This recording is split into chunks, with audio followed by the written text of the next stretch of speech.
Alors, bonjour à toutes et tous. Merci beaucoup de suivre ce webinaire. Donc, cette année, avec l'intitulé Quoi de neuf dans l'édition? 48 ans ont été pensés comme des boussoles pour se repérer dans l'offre éditoriale jeunesse. Plusieurs axes seront ainsi à l'honneur tout au long de la journée. Donc, des lancements de collections, labels, séries, des mises en avant d'auteuristes émergentes et de nouveaux talents, des maisons d'édition à découvrir et des avant-premières de collections à venir en 2026. Vous pouvez retrouver ce webinaire en replay dès la fin de sa diffusion live sur la plateforme Wisenby. Et ces webinaires se déroulent dans le cadre de la 41e édition du Salon du Livre et de la Presse Jeunesse qui se déroulera à Montreuil du mercredi 26 novembre au lundi 1er décembre et qui accueillera 400 exposants, plus de 400 exposants autour de la thématique L'art de l'autre, qui explore la question de l'empathie. Donc, je vais laisser tout de suite la parole à Chloé Perrault et Julie Stès qui sont éditées chez Talent Haut autour du thème Réécriture au féminin. Deux nouvelles autrices confrontent les mythes. Bon visionnage à tous. Merci. Bonjour.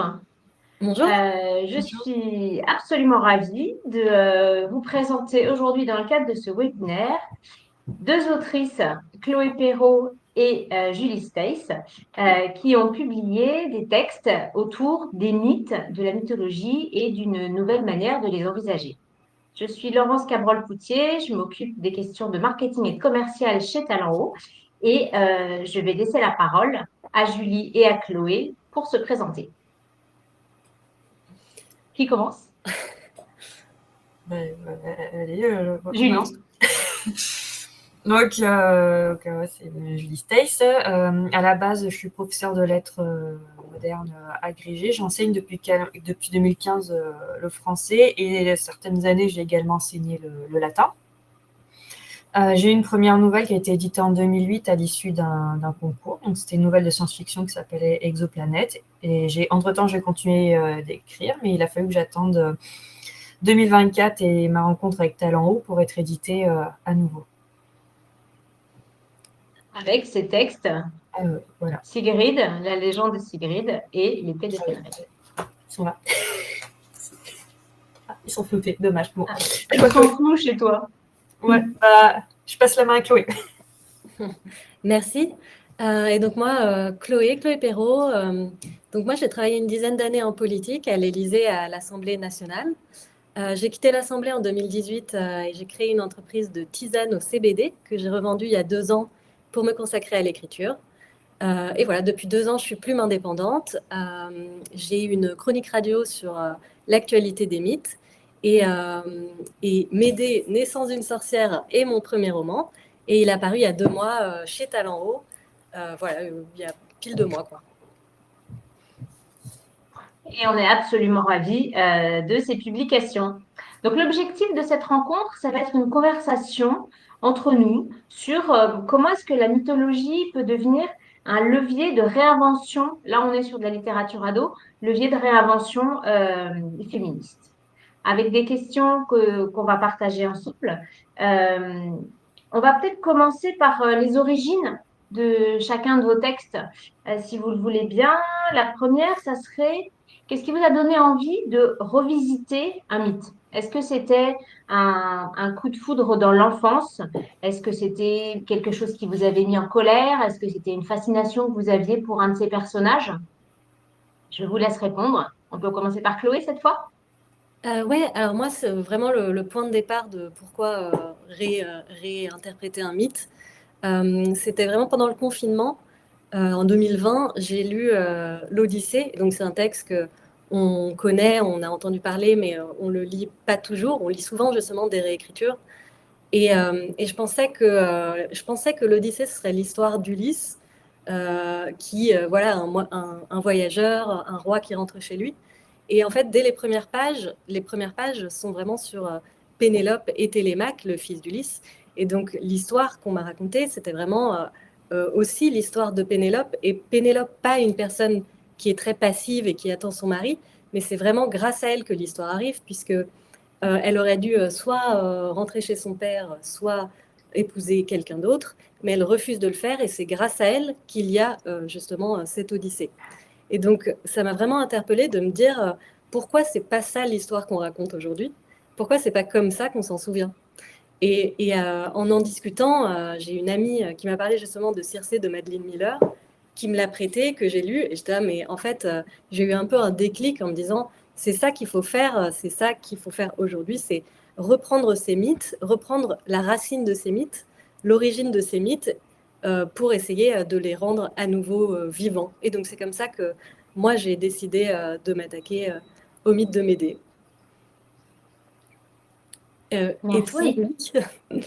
En fait, de mon côté, on est plutôt, je suis juste fascinée par les mythologies, peu importe lesquelles, depuis toute petite. Donc les mythes, les contes, les légendes, etc. J'allais les emprunter à la bibliothèque, au CDI. Et en ce qui concerne la mythologie nordique, en fait, je l'ai côtoyée d'un peu plus près à partir du moment où je suis tombée dans la série de bande dessinée Torgal, que j'ai adoré et que j'aime toujours beaucoup. Donc voilà, c'est un peu plus simple. Donc, on est à la fois sur une fascination pour Julie et sur une forme de colère chez Chloé qui est c'est pas cette histoire-là que j'ai envie d'entendre. Oui, mais tu vois, c'est pas seulement de la colère, c'est surtout de l'envie, genre, tu sais, de la curiosité. Ouais. Justement, Et de revenir aux racines et de dire, bah, en fait, est-ce que les histoires qu'on m'a racontées, c'est celle-là qui avait à l'origine et est-ce qu'il n'y a pas d'autres histoires? Donc, tu vois, c'était plus un sentiment, enfin, tu vois, d'incompréhension, genre, j'ai été flouée, tu vois, et de volonté, d'envie d'aller vers quelque chose. et puis d'aller chercher d'autres sources que Ouais, les principales qui sont arrivées chez nous. exactement. Et, et du coup, et du coup, toutes les deux, au démarrage de votre écriture, c'était quoi l'image de l'héroïne que vous aviez dans ce que vous alliez écrire? Donc, Tu... Torgal pour Ah, Julie, oui, c'était comme ça que tu l'imaginais? alors pas du tout, parce que la Ah, légende de oui, Sigrid, au départ, ça devait être une très courte histoire d'une dizaine de pages. Donc le personnage de Sigrid n'était pas oui, on a fait développé de un la peu même plus, hein. manière. En 10 pages, je voulais mettre plutôt l'accent sur l'aventure. Donc tout ce qui était en fait héroïne qui essaye de trouver sa place dans un monde patriarcal, c'était assez absent. Et c'était plutôt un personnage qui n'avait pas tout à fait conscience de la division genrée, et pareil dans le monde où elle évoluait, à tel point que dans la première description que j'en avais faite, c'était une jeune fille qui voulait avoir carrément la même barbe rousse que son père. Et elle était totalement acceptée comme future héritière. Et c'est quand j'ai voulu réécrire pour en faire un roman jeunesse plus étoffé que j'ai pu développer les thèmes du sexisme, la place des hommes et les femmes dans cette société nordique, et un personnage qui cherche un peu sa place et son identité dans tout ça. Voilà. Et juste pour D'accord. rebondir sur ce que tu dis, dans une description, justement, là tu parles de Barberousse, dans la description de ton héroïne, il me semble au tout début qu'elle est montrée comme quelqu'un qui est assez costaud. Oui. Et en fait, je trouvais que c'était super intéressant d'avoir aussi physiquement une héroïne qui serait pas une belle jeune fille, tu vois. Enfin, je trouve que moi, je sais que c'est quelque chose aussi, j'ai fait attention pour m'aider. Sa sœur est très belle, mais elle, c'est pas Mm. spécialement son point fort, quoi. Alors ça, Et c'est vrai que j'ai... Pardon, excuse-moi, t'avais peut-être non, pas fini. non, Euh, si, ouais. Ouais, j'y tenais aussi déjà qu'on s'écarte un peu du cliché de la jeune fille. Dès qu'elle va être décrite, elle va être décrite comme Ouais, fine. belle ou fine, etc. Puis même par rapport à la réalité, je vois bien dans mes classes, il y a des jeunes filles qui sont très grandes, des jeunes filles qui sont costaudes. Il y a plein de diversité de ce côté-là, quoi. Et ça peut être valorisant aussi Mm. dans un pays nordique, de la force physique. Alors, en plus, d'un point de vue historique aussi, de toute façon, à l'époque, donc là on est plutôt autour du 9e siècle, les différences physiques entre hommes et femmes étaient beaucoup moins marquées qu'aujourd'hui, à la base, de toute façon. Voilà. Ok. Et juste du coup, moi, pour rebondir sur quelle image de Médée j'avais à Mm. l'origine, Médée, on a tous, soit on la connaît pas, soit on la connaît vraiment comme une personnalité très sombre, genre la mère infanticide qui tue ses enfants pour se venger de Traîtresse. son mari qui l'abandonne. Mais justement, en me renseignant, je me suis rendu compte, que c'était pas la version la plus ancienne du mythe. Donc, en fait, il y a d'autres versions où ces enfants meurent et donc sans que elle n'en soit la cause. Et donc, ça m'a vraiment interrogée, justement, pourquoi on raconte que cette histoire-là. Et deux, en fait, c'est aussi un personnage secondaire, et notamment de Jason et les Argonautes. C'est elle qui fait un peu tout le taf pour Jason, sans être reconnue, et sans qu'on comprenne pourquoi elle aide Jason. On dit, ah ben voilà, elle est amoureuse Par amour, ouais. d'Aphrodite, mais c'est un peu faible, il me semblait. Et donc, ce que je voulais, c'était vraiment essayer de me mettre à son écoute pour essayer de comprendre, elle, justement, si elle racontait l'histoire, qu'est-ce qu'elle raconterait? Et donc, essayer de creuser son point de vue. Et c'était vraiment le but du livre, c'était prendre le point de vue d'un personnage qui est soit secondaire, soit une méchante, pour essayer de voir ce que ça changeait de l'histoire qu'il racontait. Et en fait, ça change tout, quoi. Je note parce que tu réponds en partie à une question que j'ai envie de te poser par la suite. Euh, et du coup, prendre ce point de vue d'un personnage qui n'est pas le personnage principal dans l'histoire, est-ce que ça dit quelque chose aussi des forces ou des faiblesses de ces personnages-là qui sont pas mis habituellement sur le devant de la scène?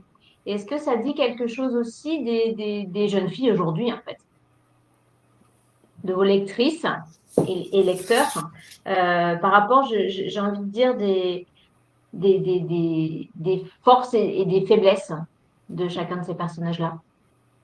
Bah moi, je sais que j'avais justement pas envie de réécrire une histoire de un héros fort qui combat des méchants. Enfin, et de faire, j'avais pas envie de faire la version féminine de ça. Donc c'est pour ça que j'avais. Et par ailleurs, je pense aussi que justement dans mon histoire, il y a Jason qui vient en Colchide et lui, il peut être ça. Il peut être un homme fort qui tue des méchants. Mais elle, Médée, n'a pas cette liberté-là.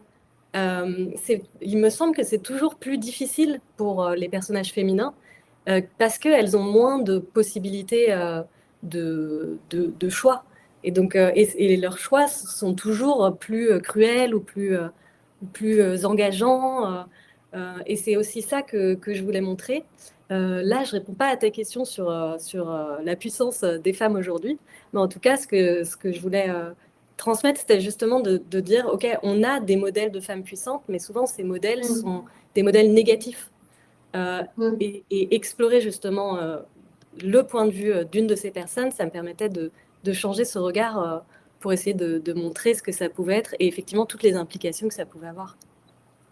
Et d'aller dans de la nuance aussi, j'ai envie de dire, parce que les personnages féminins connus, entre guillemets, font des choix qui sont extrêmement radicaux. Médée ou Rebecca, elles se questionnent. Elles se Oui, tout à questionnent fait. tout du long. Mais à nouveau, je pense que elles sont forcées de se questionner, tandis que plein de héros masculins n'ont pas besoin de se questionner, puisqu'on dit bah, tu seras le héros, et voilà, enfin, donc c'est réglé. C'est fin de l'histoire, ouais, ouais. Et Julie, est-ce que tu penses que Sigrid, elle se questionne aussi? Et je te pose Alors, volontairement cette question parce qu'au démarrage, elle se questionne pas beaucoup, justement. alors, juste, non, alors moi j'aimerais qu'elle aille de plus en plus vers ça, parce que elle, justement, pour elle, pour l'instant, sa solution, c'est que pour exister dans cette société patriarcale, c'est d'embrasser pleinement les codes de la virilité. Donc, parler plus fort, être bagarreuse, etc., avec même justement un certain mépris pour les femmes. Et ça, il y a sa tante qui le lui fait bien, qui le lui reproche à plusieurs reprises. Et moi, j'aimerais justement à un moment, enfin, continuer à faire cheminer Sigrid sur ces questions-là et essayer de trouver sa place, c'est-à-dire bon, donc et essayer d'exister sur le même plan d'égalité que les hommes. Si on peut pas, si on voit bien que reprendre les codes de la virilité, ça pose problème. Enfin, il y a des limites, même aujourd'hui, on se rend compte qu'il y a des limites par rapport à la virilité. Dans ce cas-là, où est cette place et comment est-ce que ça va se manifester? Donc, j'aimerais essayer d'amener Sigrid par là. Voilà. Et effectivement, pour le moment, elle s'en est pas encore tout à fait rendu compte. Voilà. Sigrid, dans un tome 1 et dans un tome 2. Oui. Mais je suis d'accord avec toi que c'est un vrai enjeu justement de comment ça sert à rien de réécrire si c'est pour réécrire la même chose et juste mettre un personnage féminin à la place d'un personnage masculin. Et je pense que effectivement, il faut essayer peut-être d'aller un peu plus loin, en tout cas en ce qui me concerne. Je n'ai pas encore fait de suite, mais Après, je pense qu'à un moment ou un autre dans la littérature, c'est peut-être une étape nécessaire de juste mettre une fille à la place pour voir, mais effectivement, peut-être que maintenant, on va essayer d'aller un peu plus loin, quoi. C'est pas si automatique. Voilà, Oui. ça fonctionne pas de manière automatique comme ça. Euh, et du coup, c'est vrai que le fait de passer par l'intermédiaire de mythes qui nous appartiennent pas dans notre propre ère géographique, j'avais envie de vous poser la question sur des mythes qui sont d'autres époques et d'autres zones géographiques. Est-ce que ce pas de côté, ça vous permet d'avoir un peu plus de liberté, entre guillemets, dans ce que vous avez envie d'écrire? Et on peut se parler aussi de la part de respect du mythe et de réécriture. Comment est-ce que vous octroyez cette liberté-là? Je me permets de commencer si ça te va. Alors moi, je suis pas, enfin ouais, j'ai pas eu l'impression d'être foncièrement prisonnière dans la mesure où, alors donc déjà Sigrid à la base, bon, ce n'est pas un personnage mythique, c'est vraiment un personnage fictionnel, mais elle va côtoyer des divinités et du merveilleux propre donc à la culture nordique. Et en fait, comme à la base, c'est des mythes, il nous en manque des parties. Ou alors les versions écrites qu'on a, en fait, elles ont été écrites des années plus tard par des auteurs qui ont reçu en partie une éducation judéo-chrétienne. Donc, on peut aussi se poser la question de leur propre fidélité à eux, à ces mythes quand ils écrivent. Rien que ça, déjà, je trouve que ça autorise, ça met déjà à distance le mythe et je trouve que ça autorise pas mal à prendre des libertés. Ça invite déjà de fait à la réécriture. Et avec donc la question, en plus tu t'en parlais un peu, Chloé, il y a plusieurs versions, souvent qui existent, et avec parfois des incohérences et des blancs. Et en fait, je trouve que c'est autant d'espaces dans lesquels nous, on va pouvoir s'insérer, imaginer, combler, avec nos propres questionnements, nos propres thèmes. Voilà. Ouais, bah, effectivement, je suis d'accord avec toi sur. Moi, je me suis aussi appuyée sur les sources classiques et aussi sur les nombreuses réécritures pour savoir. Mais l'idée de m'aider, c'était que ce soit pas en contradiction avec aucune source classique qui existe, un peu comme, d'après ce que j'ai compris, ce que tu as fait, Julie. Oui. Et comme tu dis, il y a aussi beaucoup de trous, mais il y a aussi beaucoup de trous parce que c'est un personnage féminin et du coup, je sais pas, par exemple, sa jeunesse, on s'en fiche. Enfin, les auteurs classiques n'ont visiblement pas pensé que c'était suffisamment intéressant pour la préserver. Et par ailleurs, au-delà des sources, ce qui m'intéressait, c'était vraiment les sources. Ça dit souvent des actions. Le personnage arrive en colchide, et là, il fait des exploits, et du coup, met des LED en lui donnant un sort. Mais ça nous dit pas qui sont les gens, ni ce qu'ils pensent, ni ce qu'ils ressentent. Il n'y a pas d'intériorité.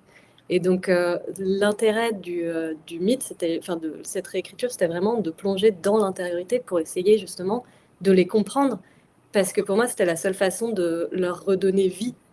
Enfin, sinon, ça reste vraiment très descriptif, genre machin fait ça, ça reste pas une histoire avec des personnages auxquels on a envie de s'attacher.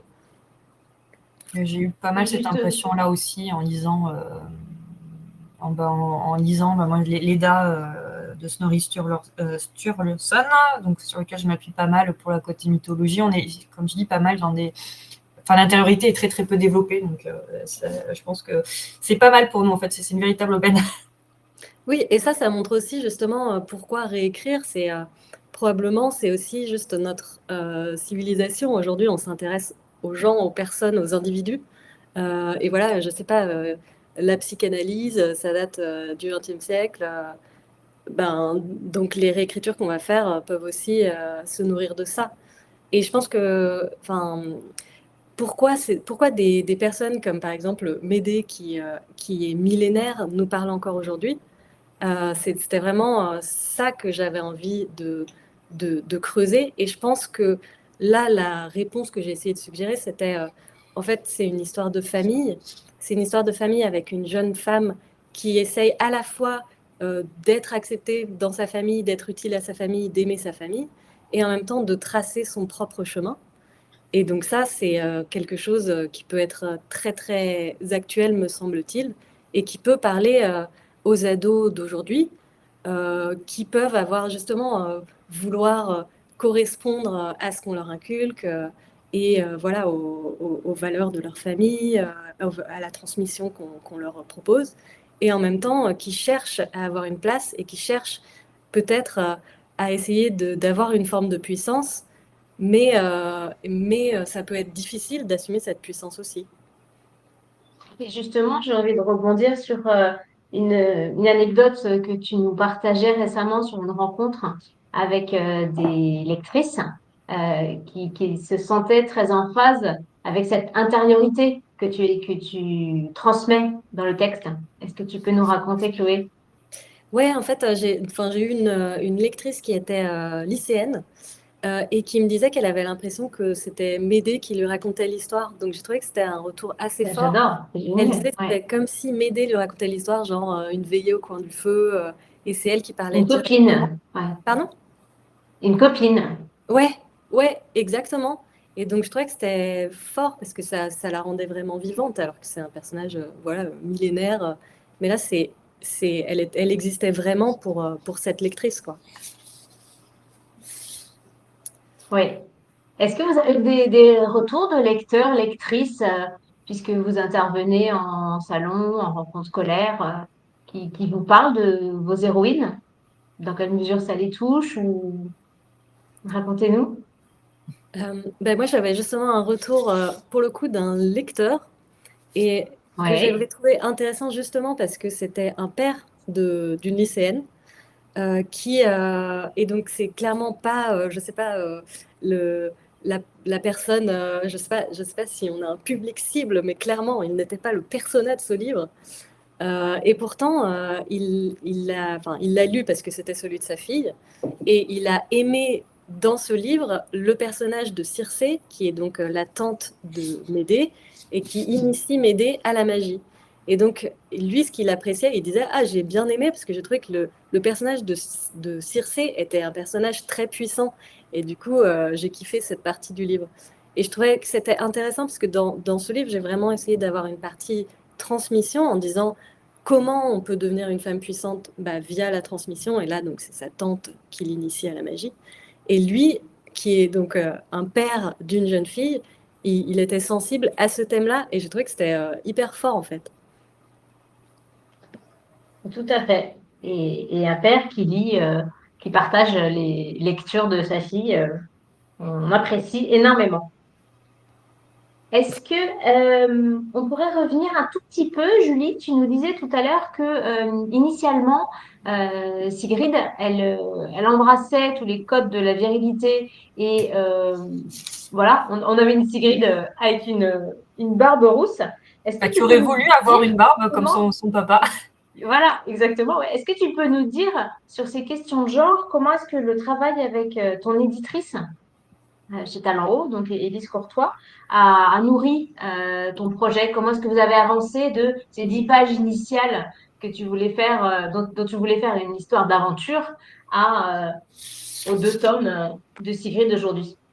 Alors, en fait, mon talent n'a jamais connu la version de 10 pages. Hein. J'aurais présenté directement le roman Un étoffé. peu plus abouti. Voilà. Et en fait, moi, ce dont j'ai eu l'impression, en fait, par rapport à mes échanges avec Talent Haut, c'est que ça avait surtout, enfin, j'ai envie de dire, nourri ma personne. Lors du travail notamment de correction et de relecture, où il avait été mis en évidence, par exemple, que j'avais pu avoir certaines formulations qui pouvaient véhiculer des stéréotypes problématiques. Je pense notamment dans le tome 1 à la description de Loki. Comme c'est un dieu de la ruse, moi j'imaginais une personne avec qui on se sente mal à l'aise parce qu'on ne puisse pas forcément sentir ce que lui pense, qu'on puisse pas trop savoir sur quel pied danser avec lui, sur ce qui était dit était vrai ou faux. Et je voulais que ça se voit sur le personnage, donc je lui avais donné des traits androgynes. Et la manière dont j'avais formulé la chose au départ pouvait laisser penser que être androgyne posait problème. Donc évidemment, c'est pas ce que je voulais dire. Et en fait, c'est notamment un des passages où j'ai pu, moi, me rendre compte de ce genre de stéréotypes qu'on pouvait véhiculer de manière ordinaire sans forcément se rendre compte. Et en fait, j'ai trouvé ce travail en fait très intéressant. Mais voilà, c'est plus pour moi en fait que le projet. La finesse du regard éditorial qui ne Voilà. laissera passer aucun stéréotype. Et je trouvais ça Cette intéressant. exigence. Ouais. Voilà. Ouais, c'est super Et intéressant ce que tu Chloé, dis tu parce veux nous que parler aussi un peu, ouais? ce que tu dis, c'est que c'est vraiment toi, t'as un propos et en fait, il y a des choses qui peuvent aussi le desservir comme ça, tu vois. Oui. C'est intéressant d'avoir justement cette relecture qui permet que ton texte il soit plus fort derrière, quoi. Et sinon, moi, pour le travail éditorial avec Talent Haut, en fait, j'avais donc le texte, il est en 3 parties. La première partie, c'est Médée qui prend la parole et elle est assez jeune, notamment dans sa tête, et elle pense un peu qu'il n'y a qu'une seule façon de voir le monde. Et l'idée du livre, c'était vraiment de donc changer de point de vue sur Médée, mais ça passait par le fait que Médée elle-même s'ouvrait au fait qu'il pouvait y avoir une diversité de points de vue. Donc, dans la partie 2, c'est ce qui se passe où, comme elle-même s'ouvre à ça, il y a plusieurs personnes qui prennent la parole, plusieurs personnages du livre, et une troisième partie où elle reprend la narration et elle reprend l'action. Et cette deuxième partie, donc Justine, l'éditrice, trouvait que ça fonctionnait pas trop et que c'était en fait assez lent et assez redondant sur les informations et qu'on perdait du rythme, quoi. Et donc, moi, je me suis. C'était un dispositif qui me tenait à cœur. Et donc, j'ai vraiment dû travailler sur comment faire en sorte que ça marche. Et donc, et je pense que aujourd'hui, je pense que cette partie 2, c'est ce que je préfère dans le livre. Et donc, je pense que le fait qu'elle m'ait poussée à le retravailler m'a permis de réfléchir à quelle solution trouver pour que ça fonctionne. Donc, un travail en collaboration à chaque fois avec vos éditrices respectives, euh, dont on espère que ce travail verra des suites. Et du coup, j'enchaîne avec une question que j'avais envie de vous poser, à laquelle Chloé t'a déjà fait un petit peu allusion tout à l'heure. Tu parlais du point de vue de personnages secondaires ou de méchants qui peuvent rester un peu dans l'ombre. Est-ce qu'il y a d'autres mythes que vous auriez envie de réécrire ou d'autres personnages féminins qui voilà, n'ont pas vraiment voix au chapitre et que vous auriez envie de développer? Je sais pas, tu veux commencer ou Comme tu veux. Enfin, vas-y, comme tu veux. Allez. Alors moi, c'était pendant l'écriture, du coup, je vais le montrer, mais ça va être flouté encore. Ouais, c'est flouté. L'écriture du tome 2, en fait, pendant l'écriture du tome 2, j'ai découvert la figure d'Angerboda, donc c'est une géante. Donc pour situer un petit peu dans la mythologie nordique, il y a donc d'un côté les géants, d'un côté les dieux, les déesses, et en général, ils sont souvent en guerre, même si de temps en temps, il y a des mariages. Et en fait, je la trouve intéressante parce qu'elle a forcément été partenaire un temps de Loki, mais visiblement pas tout le temps parce qu'à un moment, il est marié avec une déesse qui s'appelle Sigyn. Et en fait, elle a eu 3 enfants avec lui, dont 2 monstres, un loup et un serpent, qui lui sont tous les 3 arrachés. Donc, je trouve quand même. Donc, pareil, dans les mythes, notamment dans l'Edda de Snorri, c'est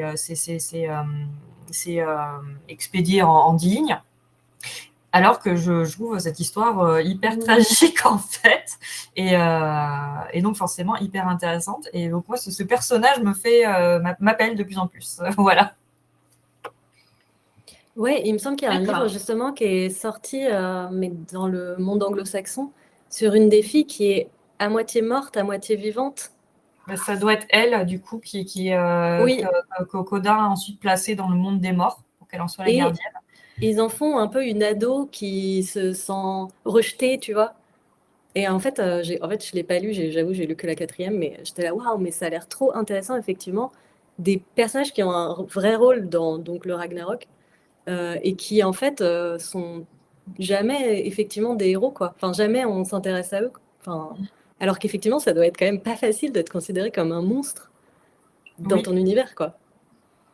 Alors, je Tout note à creuser que ça, j'avais pas vu avec passer. ton éditrice par la suite. Mm. Et toi, Chloé, il nous reste 1 minute. Ok. Est-ce qu'il y a d'autres personnages que tu aurais envie de creuser, de réhabiliter?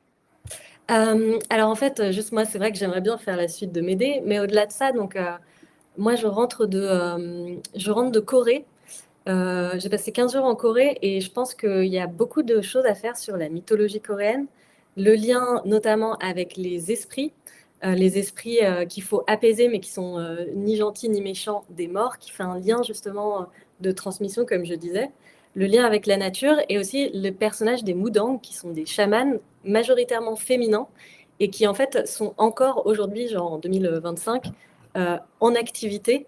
Et donc, et qui sont reconnus, enfin, il y a quelques hommes Mudang, mais la plupart sont des femmes. Donc, c'est vraiment un rôle qui est reconnu en Corée, ce rôle des femmes chamanes, qui font l'intercession avec le monde des esprits. Donc, je trouve que c'est vraiment quelque chose de hyper porteur aussi, genre hyper fertile. Et voilà, mais sinon, moi, là, en ce moment, je suis en train de travailler sur le Moyen-Âge, pour le coup. Donc, sur les reines maudites.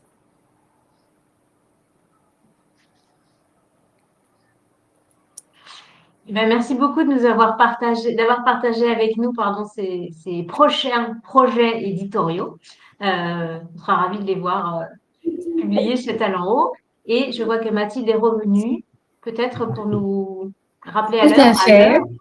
Tout à fait. Bah, merci beaucoup à toutes les trois pour cette présentation qui était très intéressante. Et puis merci à toutes les personnes qui regardent en direct. Donc les webinaires professionnels continuent jusqu'à 18h aujourd'hui. Vous pouvez les retrouver sur le site internet de Wisembly. Et on vous donne rendez-vous sur le salon à partir de mercredi prochain. Et vous pouvez retrouver tout le programme sur slpj.fr. Merci beaucoup à tout le monde. Merci beaucoup et merci pour les petits mots dans les commentaires. J'espère que les autrices ont eu l'occasion de les lire, sinon je vous les partagerai. Merci beaucoup. À bientôt. À bientôt. Bonne journée. Au revoir.